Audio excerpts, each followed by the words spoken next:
Hello friend, मैं Anil Shakya YouTube channel study think की online class में आपका स्वागत करता हूं। जैसा कि दोस्तों मैं आपको लेकर चल रहा था सिंप्लीफिकेशन, लेकिन कुछ समय तक मेरी तबीयत ख़राब होने की वजह से वीडियो जो है नहीं बन पाया। अब मैं पूरी तरीके से ठीक हूं। अब वीडियो कंटिन्यू चलेगा, आप किसी भी तरह की टेंशन न लें। तो सिंप्लीफिकेशन में मैं चला रहा था वर्ड प्रॉब्लम, यानी लिखित रूप में जो क्वेश्चन होते हैं शब्दों के रूप में, उन्हें समझकर और उनसे इक्वेशन बनाना और फिर उनको सॉल्व करके आंसर निकालना। इस टाइप की प्रॉब्लम है कुछ जो सिंप्लीफिकेशन में आती हैं, उन्हें मैं आगे बढ़ाऊंगा। उससे पहले मैं आपसे कहना चाहूँगा कि मेरा चैनल है स्टडी थिंक, आप उसको लाइक शेयर और सब्सक्राइब कीजिए और उसके बेल आइकॉन को प्रेस कर दीजिए ताकि अगर मैं कोई नया वीडियो अपलोड करूँ तो उसकी सूचना आप तक पहुँच जाए।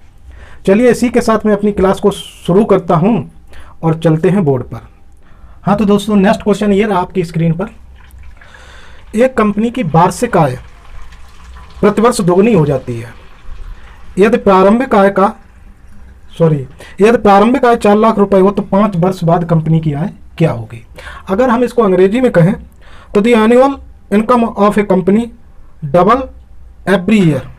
If the initial income is 4 lakh then what will be the income of the company after 5 year. तो इसमें आपको बताना है, क्वेश्चन है आपके सामने कि एक कंपनी की जो इनकम है वो डबल हो जाती है एवरी ईयर। ठीक है, प्रत्येक साल उसकी जो एनुअल इनकम है वो डबल हो जाती है। तो 5 साल बाद कंपनी की आय क्या होगी। ठीक है, तो what will be the income of company after 5 year. तो इस क्वेश्चन को अगर आप सॉल्व करते हैं तो ये सेकंड के कुछ ही समय में सॉल्व हो जाएगा। देखिए उसने कहा है कि कंपनी की जो आय है वो प्रतिवर्ष दोगुनी हो जाती है, तो 5 साल बाद कंपनी की आय क्या होगी। अगर उसकी प्रारंभिक आय कितनी है, 4 लाख रुपए है, तो इस क्वेश्चन को अगर आप सॉल्व करें तो केवल इतना टाइम लगेगा 5 साल बाद, आफ्टर 5 ईयर, 5 साल बाद कंपनी की आय कितनी होगी। ये होगी 4 × 2 की पावर 5। और अगर आप इसको सॉल्व करेंगे तो 4 × ये करोड़ होगी, इतने करोड़ हो जाएगी, क्योंकि प्रारंभिक आय उसकी कितनी है, 4 लाख थी। ठीक है, सॉरी अभी ये लाख होगी, ये लाख होगी। तो अगर आप इसको सॉल्व करेंगे तो 2 की पावर 5 को अगर आप सॉल्व करते हैं तो 2 का 5 बार आपस में मल्टीप्लाई हो जाएगा। तो 2 दूनी 4, दूनी 8, दूनी 16, दूनी 32, और 32 में 4 का मल्टीप्लाई कर देंगे, 4 दूनी 8, 4 × 12, 128 लाख होगी। बस इतनी देर लगेगी आपको सॉल्व करने में। लेकिन आपका जो आंसर पूछा है वो करोड़ में पूछा है, और ये आंसर जब करोड़ में आपको निकालना होगा तो आप जानते हैं 1 करोड़ बराबर 100 लाख होता है। 100 का इसमें डिवाइड करेंगे तो 1.28 करोड़ हो जाएगा। ठीक, ये होगा आपका आंसर। अगर क्वेश्चन में आप अपना आंसर देखना चाहें तो ये आंसर बी, 4 ऑप्शन दिए, 4 में आपका आंसर बी सही है। तो आपका आंसर बी जो 1.28 करोड़ है वो सही है। अब आप सोच रहे होंगे इतनी जल्दी ये कैसे हो गया। अगर इसे आपको समझना है तो आइए इसको डिटेल में समझाते हैं ये कैसे हो गया। वैसे क्वेश्चन केवल इतना है, तो इस क्वेश्चन को आपको समझ लीजिए कि अगर किसी भी कंपनी की प्रारंभिक आय जो दी है और वो कहता है कि इतने साल में, 1 साल में ये इतना गुना हो जाती है, तो 5 साल बाद कितना हो जाएगा। तो जितने गुना होती है 1 साल में और जितने साल बाद पूछे वो उसकी पावर लगा दीजिए। यहाँ पे हर साल कितनी दोगुनी हो जाती थी, प्रारंभिक आय कितनी थी 4, तो हमने तो 5 साल बाद पूछा तो 2 की पावर 5 कर दिया। ये कैसे आया, आइए डिटेल में इसको समझते हैं।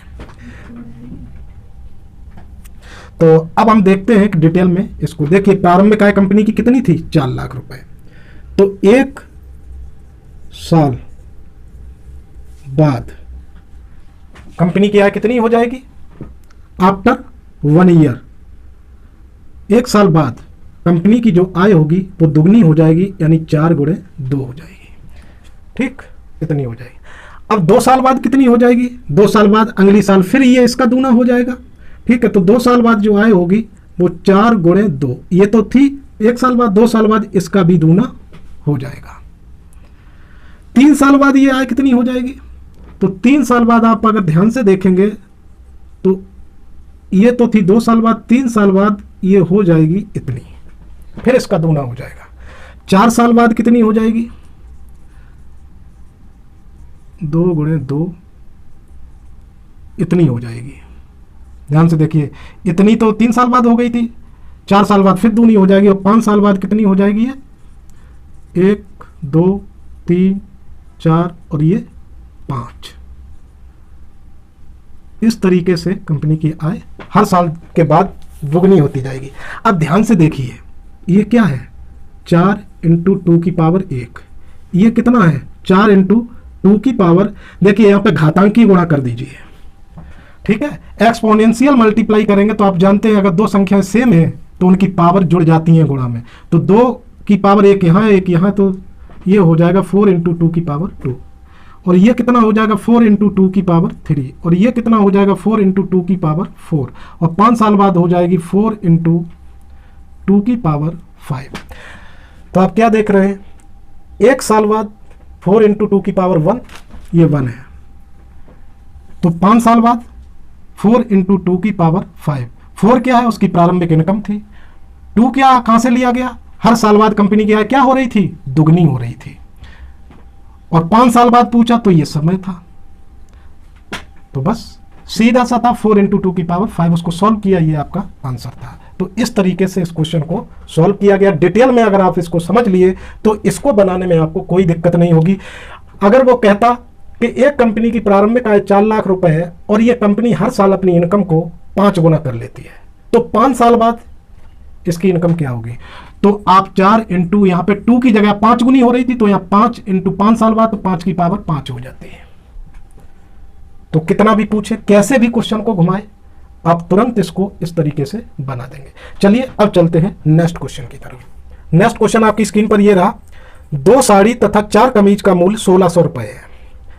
इतने ही धन में 1 साड़ी तथा 6 कमीजें खरीदे जा सकते हैं, तो 12 कमीजों का मूल्य क्या होगा।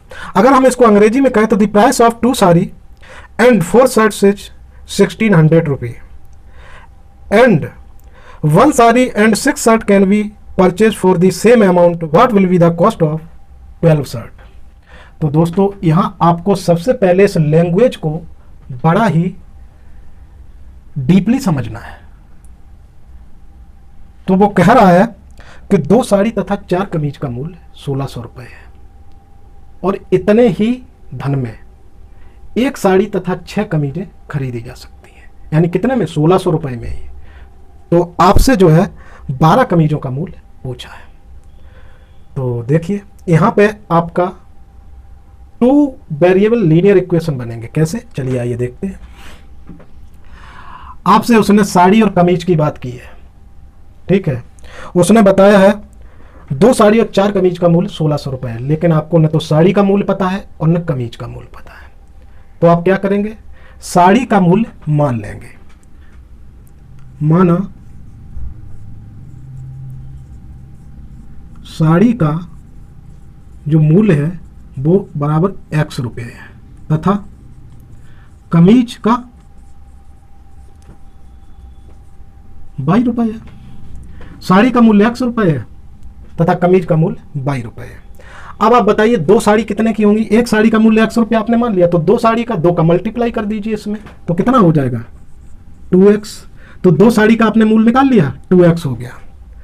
अब 4 कमीज का मूल्य कितना होगा, 4 कमीज का मूल्य होगा, एक कमीज का आपने मान लिया 22 रुपये है, तो 4 कमीज का कितना होगा, 4 का मल्टीप्लाई कर दीजिए 22 में, 4 22 हो गया।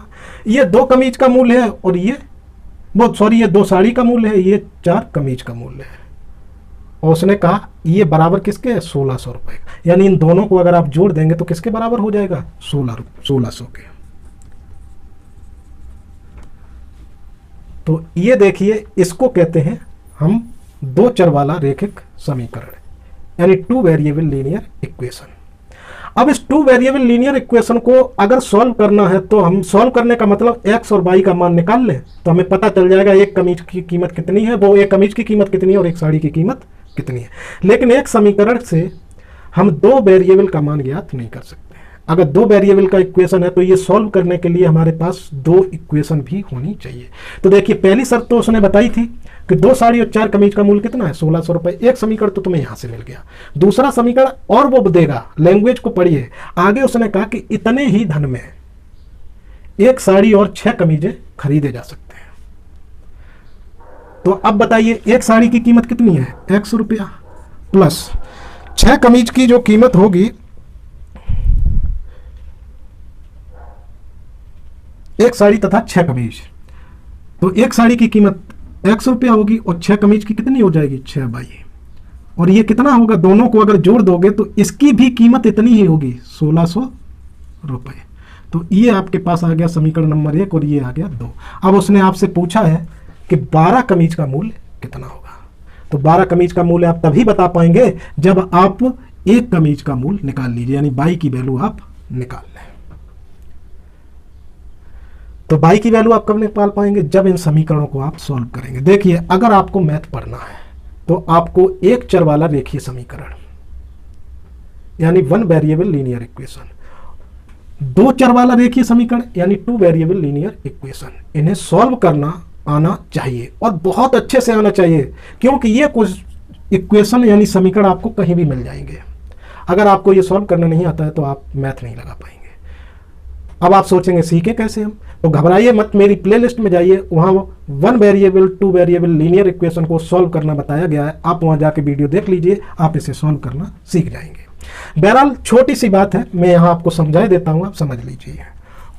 आपको किसी ट्रिक की जरूरत नहीं पड़ेगी, कुछ भी नहीं पड़ेगा। अगर आप सॉल्व करना इसको जानते हैं तो सेकंड के कुछ ही हिस्से में ये सॉल्व हो जाता है। चलिए आइए, किसी भी ट्रिक की जरूरत नहीं, बस आपको ये सॉल्व करना आना चाहिए। तो देखिए 2 समीकरण आपके बन गए। अब बस इसको सॉल्व करके x और y की वैल्यू पता कर लीजिए, फिर आपसे जो भी पूछा है आप बता देंगे। तो देखिए इन समीकरणों को सॉल्व करने के लिए आपको इनमें से कोई एक वेरिएबल यानी एक चर को काटना होता है, चाहे x को चाहे y को। और 2 संख्या कटती कब है, जब वो बराबर हो। यहां आप देखिए दोनों समीकरण में y के टर्म देखेंगे तो वो बराबर नहीं है, 4 बाई है 6 बाई है। x का देखेंगे तो यहाँ 2x है और यहाँ पे केवल x है, तो ये बराबर नहीं है। तो बस आपको यही देखना है, इनको बराबर करना है, ठीक है। तो आप देख रहे हैं अगर y वाले टर्म को आप बराबर करेंगे तो आप किसी एक समीकरण में एक संख्या से गुणा नहीं कर पाएंगे। अगर आपको इन्हें बराबर करना है तो 4 तिये 12 6 दूनी 12, इसमें 2 का और इसमें 3 का मल्टीप्लाई करना पड़ेगा, दोनों समीकरण में मल्टीप्लाई करना पड़ेगा। तो आप क्या देख रहे हैं यहाँ पे 2x है, अगर इसमें केवल 2 का मल्टीप्लाई कर दे तो ये दोनों सेम हो जाएंगे। तो जो इजी पड़ रहा हो सेम करना, और इजी का मतलब होता है किसी एक ही में मल्टीप्लाई करने से काम चल जाए, तो उसको चूज करिए। तो यहाँ पे देखिए ये 2x है, यहाँ पे केवल 2 का मल्टीप्लाई कर दीजिए। तो अब इस 2 का जो मल्टीप्लाई है वो केवल आप इसी x में नहीं कर सकते, तो आपका गड़बड़ हो जाएगा, आंसर गलत हो जाएगा।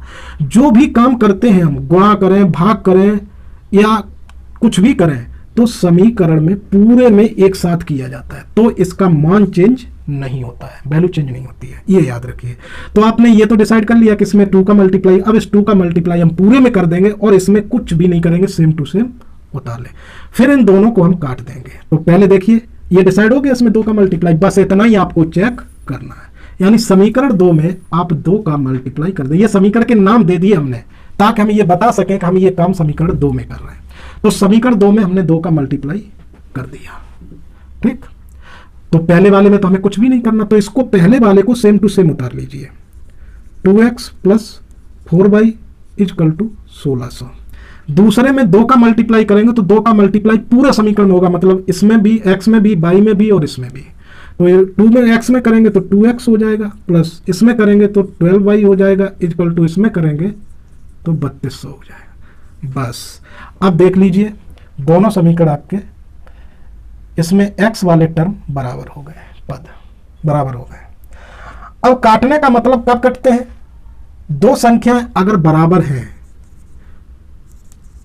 काटने का मतलब होता है इनको 0 कर दो। कब होंगी, जब एक प्लस की हो और एक माइनस की हो। तो आप जानते हैं घट जाएंगे और सेम संख्या घटती है, 0 हो जाती है, तो हमें यहाँ 0 न दिखा के नहीं ऐसे कैंसिल कर दे, खत्म हो गई। तो चलिए आइए इसमें हम कैसे, तो यहां देखेंगे इसके सामने कोई चिन्ह नहीं, तो ये भी प्लस है ये भी प्लस है, दोनों सेम है, तो अभी तो ये जुड़ रहे हैं। घटेंगे कैसे, हम इसको घटा देते हैं, पूरे समीकरण को क्या कर देते हैं, घटा देते हैं।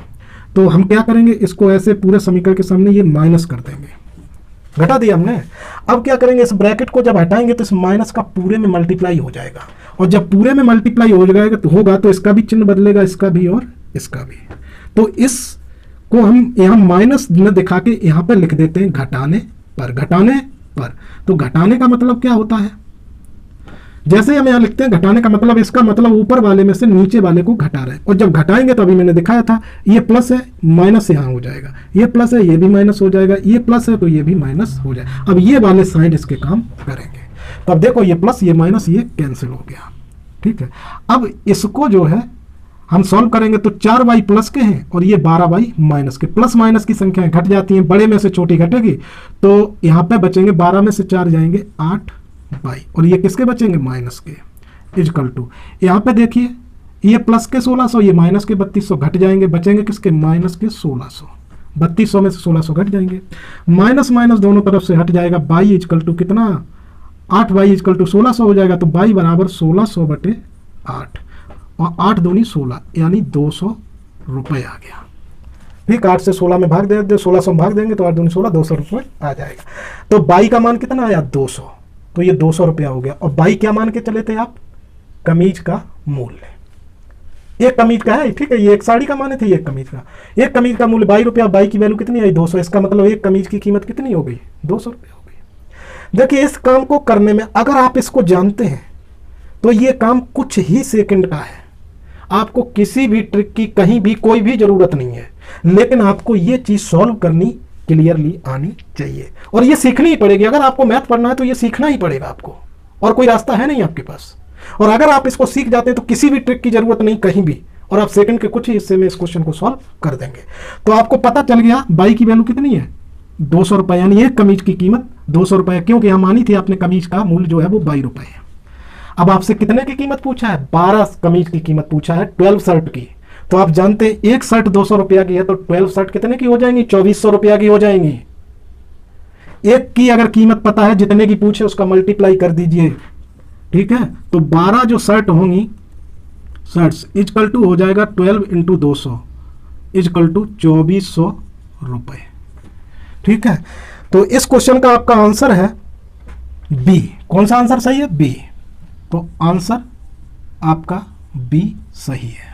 4 ऑप्शन थे, 4 में बी सही है, 2400 रुपये। तो दोस्तों, क्वेश्चन बिल्कुल भी बड़ा नहीं है, लेकिन आपको क्वेश्चन को बनाना आना चाहिए। पहले आपको समीकरण लैंग्वेज को समझना होगा, ठीक है।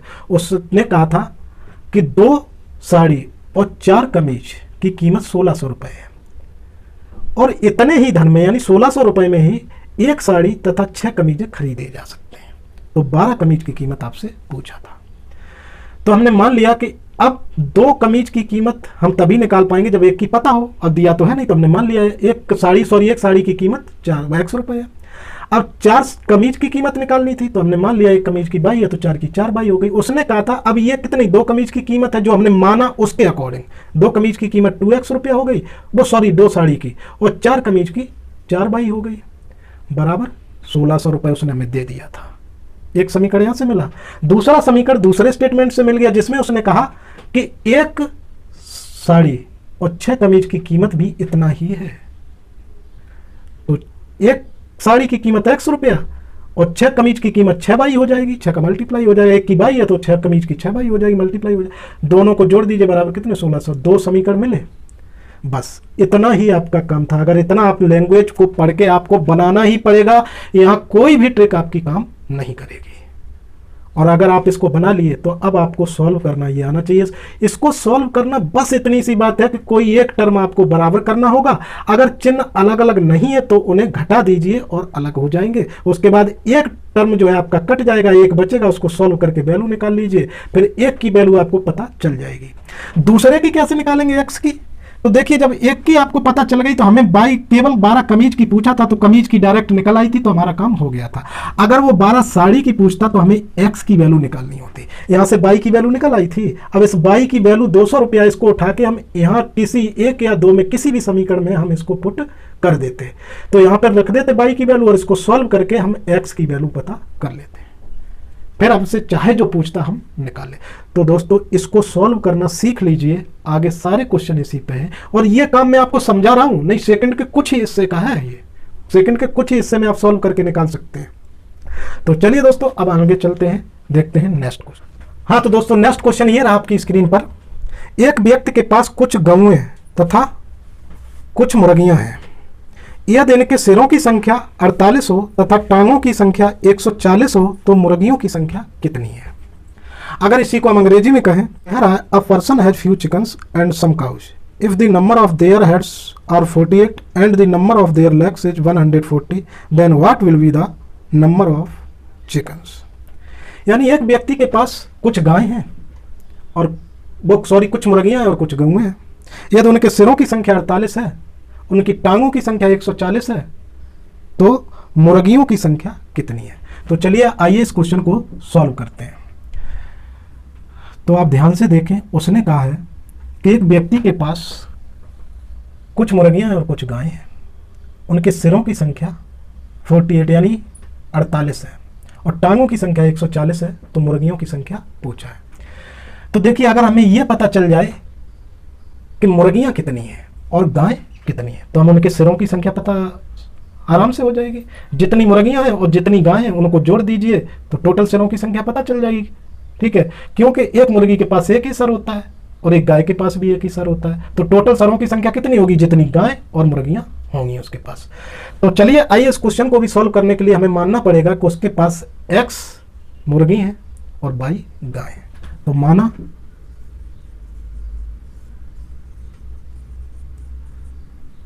व्यक्ति के पास x मुर्गी तथा y गाय है, ये आपने मान लिया। अब उसने क्या कहा कि इनके सिरों की संख्या कितनी है? 48 है। यहां से एक समीकरण आपको मिल गया। सिरों की संख्या कितनी है? 48 है। तो सिर कितने होंगे? जितनी मुर्गी है जितनी गाय है दोनों को जोड़ दीजिए उतने ही तो सर होंगे। तो लिख दीजिए x plus y equal to 48, ये आपको दे दिया गया। तो इसका मतलब गाय और मुर्गियां दोनों जोड़ दीजिए तो वो कितने के बराबर होंगे? 48 के। दूसरी बात वो कह रहा है कि इनकी टांगों की जो संख्या है वो 140 है। तो आप जानते हैं मुर्गी की कितनी टांगे होती हैं? 2, और मुर्गियां कितनी? x। तो टोटल टांगे कितनी हो जाएंगी? 2x। 2 का मल्टीप्लाई कर दीजिए भाई। अगर 4 मुर्गी है तो टांग कितनी होंगी? 2 का मल्टीप्लाई कर दिए, 4 दूनी 8 टांगे तो होंगी उनके। तो यहाँ पे x मुर्गी है, 2 का मल्टीप्लाई करेंगे तो 2x टांगे हो जाएंगी। बाई गाय कितनी है? बाई है और एक गाय की कितनी टांग होती है? 4। तो बाई गाय है तो 4 का मल्टीप्लाई कर दीजिए तो गाय की टांगे कितनी हो जाएंगी? 4 बाई। और इन दोनों को अगर जोड़ दे तो उसने बताया ये किसके बराबर है? 140 के। देखिए समीकरण नंबर 1 ये हो गया और समीकरण नंबर 2 ये हो गया। बस अब समीकरण आपका बन गया। अब आपको क्या करना है? सॉल्व कर दीजिए, x y की वैल्यू निकाल दीजिए। लेकिन उसने आपसे क्या पूछा? सिर्फ मुर्गियों की संख्या पूछी है और मुर्गियां क्या मानी है आपने? x। तो x की वैल्यू निकाल दीजिए, बाकी काम खत्म। तो आप क्या करिए, अब देखिए यहां पर थोड़ा फास्ट करने के लिए आपको इतना दिमाग लगाना पड़ेगा। आपको मुर्गी की संख्या निकालनी है तो x को मत काटिए, y को खत्म कर दीजिए, x की वैल्यू डायरेक्ट आ जाएगी। तो इसका मतलब आपको y को खत्म करना है। ठीक है, क्योंकि क्वेश्चन में आपसे पूछा गया है मुर्गियों की संख्या कितनी है। तो आप मुर्गियां माने हैं x, तो x को मत काटिएगा, यानी x को बराबर मत कीजिएगा। किसको कर लीजिए? y को। तो y को यहाँ 4 y है, यहाँ पे केवल y है, तो कितने का मल्टीप्लाई कर दो? 4 का इसमें। लेकिन 4 का केवल y में तो होगा नहीं, पूरे समीकरण में होगा। तो समीकरण 1 में अगर आप 4 का मल्टीप्लाई कर देंगे तो ये बराबर हो जाएंगे। इनको खत्म कर दीजिए, x की वैल्यू आ जाएगी, आपकी y मुर्गियों की संख्या होगी, क्योंकि आपने माना x मुर्गी है तो x की वैल्यू निकाल दीजिए। तो आप क्या करिए, इनको बराबर y को बराबर करने के लिए इसमें 4 का मल्टीप्लाई कर दीजिए पूरे समीकरण। तो इसमें तो कोई चेंज नहीं करनी है आपको, इसको सेम टू सेम लिख लेंगे। तो पहले पहला समीकरण लिखिए, तो 4 का मल्टीप्लाई करेंगे तो ये हो जाएगा 4x प्लस 4y बराबर इजकल टू, इसमें 4 का मल्टीप्लाई करिए तो 8 चौक 32 की 2 हासिल 3 और 4 चौक 16 3 19। ठीक है, अब इसमें तो कुछ करना नहीं है तो इसको वैसे ही उतार लीजिए। 2x plus 4y is equal to 140। बस इतना आपको करना है। बताइए इतना सोचने में, इतना करने में आपको कितनी देर लगेगी? मैं तो यहाँ समझा रहा हूँ इसलिए टाइम लग रहा है, नहीं तो ये क्वेश्चन अब तक सॉल्व हो गया होता। अब क्या करना है, अब आप जानते हैं आपको बाई को खत्म करना है, क्योंकि आपने बाई को बराबर किया तो बाई को खत्म करना है। खत्म कैसे होते हैं, जब एक अलग अलग चिन्ह हो, एक प्लस का और एक माइनस का, लेकिन यहाँ दोनों प्लस के हैं, तो क्या करते हैं, घटा देते हैं। घटाएंगे तो इस नीचे वाले समीकरण को घटाएंगे तो पूरे के चिन्ह बदल जाएंगे, ये प्लस का है ये माइनस हो जाएगा, ये भी माइनस हो जाएगा, और ये भी प्लस का है तो ये भी माइनस हो जाएगा। अब ये वाले चिन्ह इसके काम करेंगे, ये नहीं करेंगे, ठीक है इसके। तो अब देखिए ये प्लस का ये माइनस का दोनों संख्या सेम है, 0 हो गई, काट दीजिए।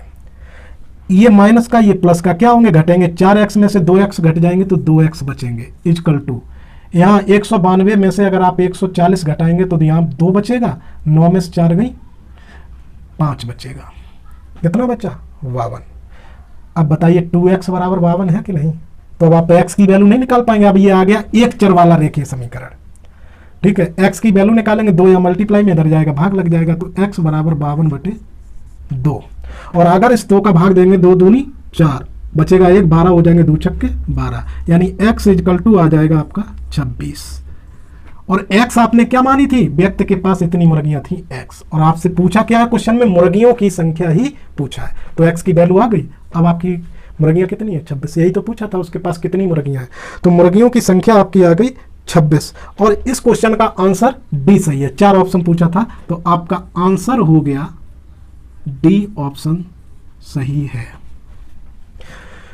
तो देखा आपने कितनी आसानी से क्वेश्चन लगता। इसके लिए आप हजारों ट्रिक पढ़ेंगे, उन्हें भूलेंगे, फिर याद करेंगे, कुछ भी नहीं करना है आपको। बस आपको ये क्वेश्चन, ये 2 समीकरण बनाना है और इनको सॉल्व करना सीख लेना। लैंग्वेज को पढ़िए, एक बार समझिए, बहुत आसानी से, तुम पढ़ते ही आप इस क्वेश्चन को सॉल्व कर सकते हैं, कुछ भी नहीं है।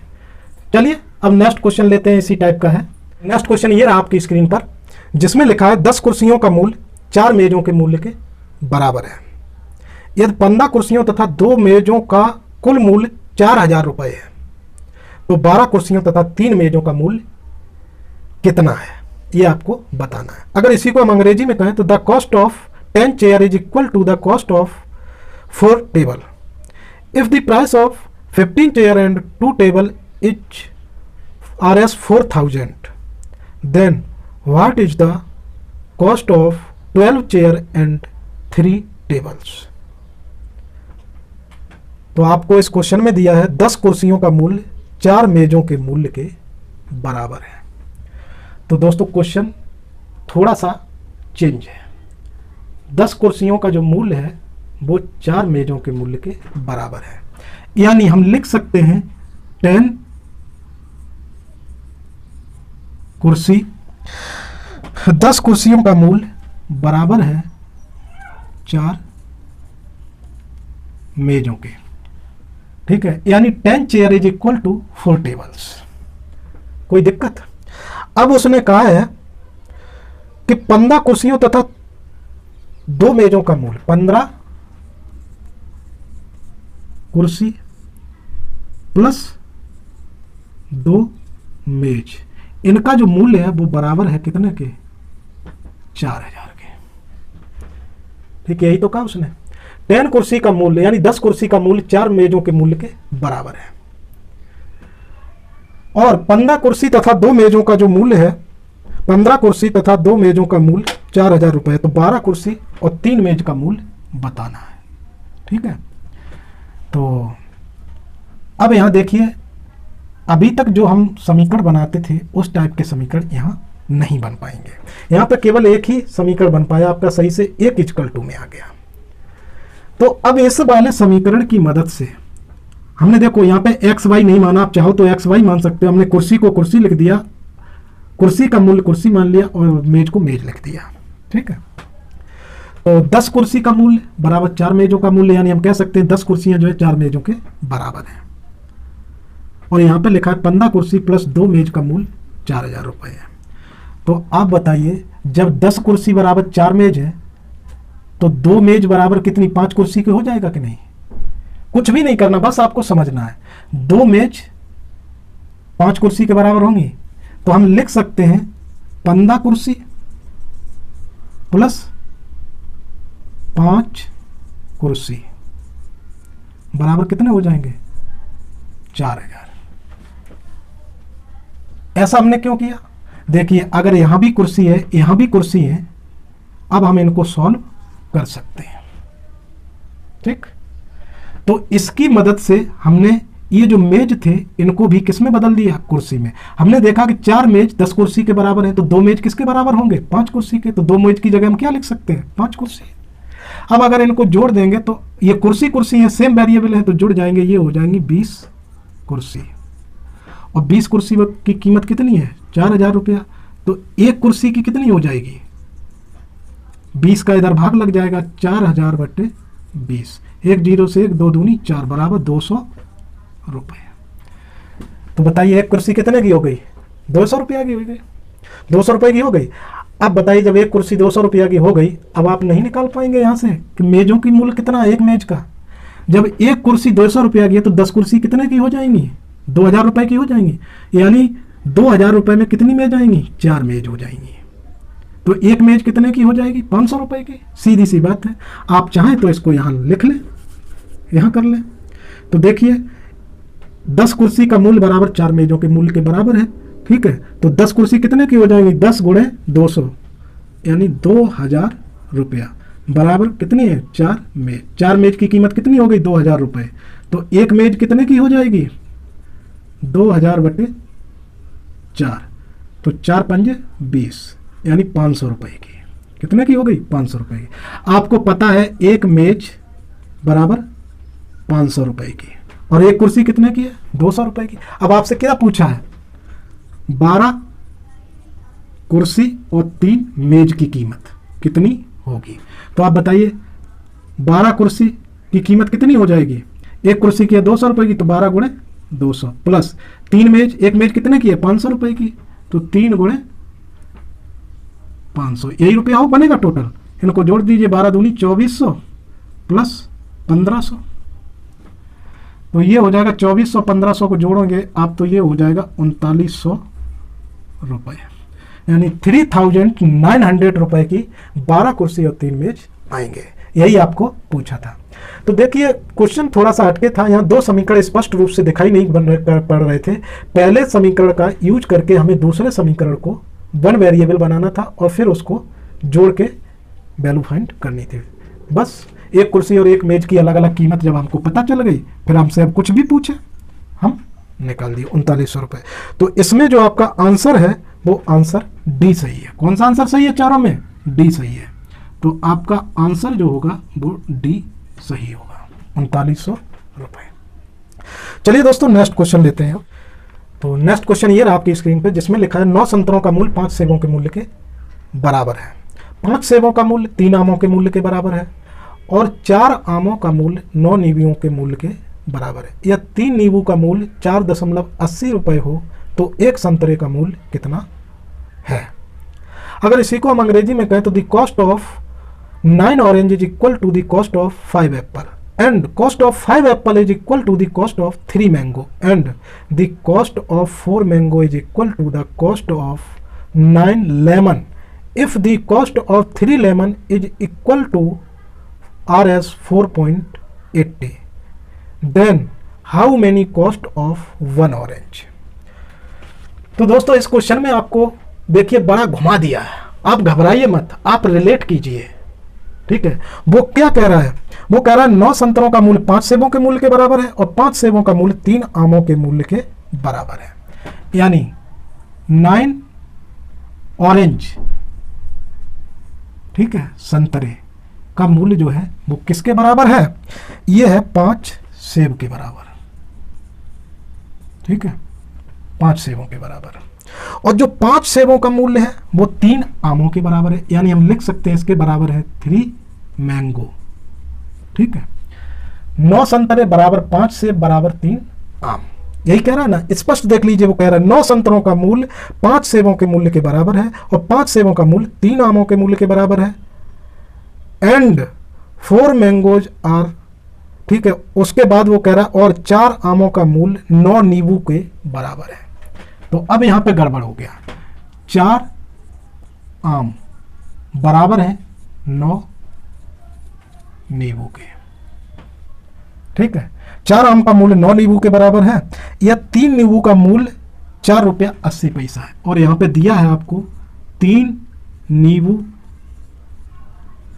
का मूल्य बराबर कितना है, ₹4.80। ये आपका क्वेश्चन है। क्वेश्चन में उसने कहा है कि 9 संतरे का मूल्य 5 सेब के बराबर है, 5 सेब का मूल्य 3 आम के बराबर है और 4 आम का मूल्य 9 नींबू के बराबर है। तो 3 नींबू का मूल्य दे दिया है आपको और पूछा है 1 संतरे का मूल्य। तो अब आप देखिए क्या करेंगे। आपको 3 संतरे का मूल्य पता है, आप बड़े आराम से 3 नींबू का मूल्य पता है, आप बड़े आराम से 9 नींबू का मूल्य, और 9 नींबू का जो मूल्य होगा वही 4 आम का मूल्य भी है। तो आपको 4 आम का मूल्य पता चल जाएगा। 4 आम का जब पता चल जाए तो 1 आम का निकाल लीजिए, 1 आम का पता चल जाए तो 3 आम का निकाल लीजिए, और 3 आम का जो मूल्य आएगा वही 9 संतरे का होगा। तो 1 संतरे का फिर नहीं निकाल पाएंगे। तो बस आपको क्या करना है, आपको 3 नींबू का मूल्य दिया है, 9 नींबू का मूल्य निकालना है। तो आप देखिए सीधा सा फंडा है, 3 का दिया, 9 का निकालना है, इसमें 3 का मल्टीप्लाई कर दीजिए। कितने का?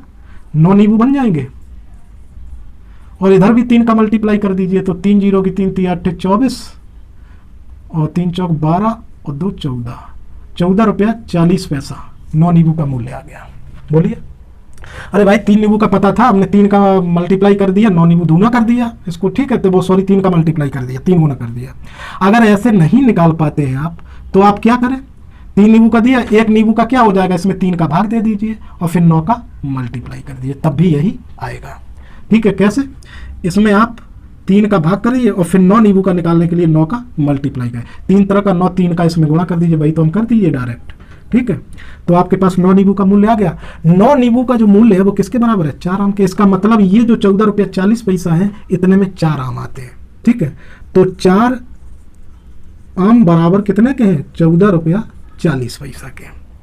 तो अब बताइए आपको 3 आम का मूल्य निकालना, क्योंकि 3 आम का अगर आप मूल्य निकाल लेंगे तो वो किसके बराबर हो जाएगा? 9 संतरे। तब 9 संतरे का आपको पता चल जाएगा, 1 संतरे का निकाल देना। 3 आम का कैसे निकालेंगे? देखिए आपको 4 आम का पता है, पहले आप 1 आम का निकालेंगे, फिर उसमें 3 का मल्टीप्लाई कर देंगे, 3 आम का हो जाएगा। तो 1 आम का कितना हो जाएगा? 1 आम का बराबर हो जाएगा 14.40/4। अब अगर 9 का निकालना है, ये तो 1 का हो गया, अब 9 का निकालना है तो इसमें 9 का मल्टीप्लाई, 3 आम का निकालना है तो इसमें 3 का मल्टीप्लाई कर दीजिए। तो 3 आम का मूल्य ये हो जाएगा, और ये किसके बराबर होगा? 9 संतरों के मूल्य के बराबर। यानी हम लिख सकते हैं 9 संतरों का मूल्य बराबर हो जाएगा 14.40/4 × 3। ठीक। तो ये आपका आ गया 9 संतरे का मूल्य। बताइए 3 आम का जो मूल्य हमने निकाला है वही तो होगा 9 संतरे का, क्योंकि ये सब आपस में बराबर। अब आपको 1 संतरे का पूछा तो 9 का इधर भाग दे दीजिए। ठीक। तो देखिए 1 संतरे का मूल्य बराबर कितना हो जाएगा? 14.40 × 3/4, और 9 का इधर भाग देंगे तो ये यहाँ गुणे में आएगा, 3 3 जा 9, इनको काट दीजिए, कट गया। अब आप क्या करेंगे, अगर आप चाहें तो इन दोनों का मल्टीप्लाई करें तो ये हो जाएगा 12। तो 14.40/12। अब आप अगर चाहें तो दशमलव हटा दीजिए, ऊपर से 2 अंक बाद दशमलव हटेगा, यहाँ 2 जीरो, 1 जीरो से 1 जीरो कट गई। अब हो गया 144। आप जानते हैं 12 धैया 120 और 12 12 144, 12 बार कट जाएगा। 12 का 10 में भाग देंगे तो 1.2, यानी ₹1.20 हो गया। तो 1 संतरे का मूल्य कितना है आपका? सॉल्व करने के बाद आया ₹1.20। ठीक, 1.20 रुपये। तो ये आपको कैलकुलेशन आनी चाहिए। तो ये है आपका आंसर। अगर आप ऑप्शन देखना चाहें तो इसका आंसर, आप कौन सा आंसर सही होगा इसमें? आंसर ए आंसर आपका सही होगा चारों। बस इसी के साथ मैं अपनी क्लास को समाप्त करता हूं। उससे पहले मैं आपसे कहना चाहूँगा कि मेरा चैनल है स्टडी थिंक, आप इसको लाइक शेयर और सब्सक्राइब कीजिए और इसके बेल आइकॉन को प्रेस कीजिए, ताकि अगर मैं कोई नया वीडियो अपलोड करता हूँ तो उसकी सूचना आपको मिल जाए। दोस्तों, अभी तक मेरी तबीयत सही नहीं थी, इसलिए वीडियो रुक गया था कुछ दिन के लिए। अब मैं पूरी तरह सही हूँ और अब कंटिन्यू वीडियो आएगा, आप किसी बात की चिंता ना करें। तो चलिए दोस्तों, इसी के साथ मैं अपनी क्लास को समाप्त करता हूँ। धन्यवाद। जय हिंद।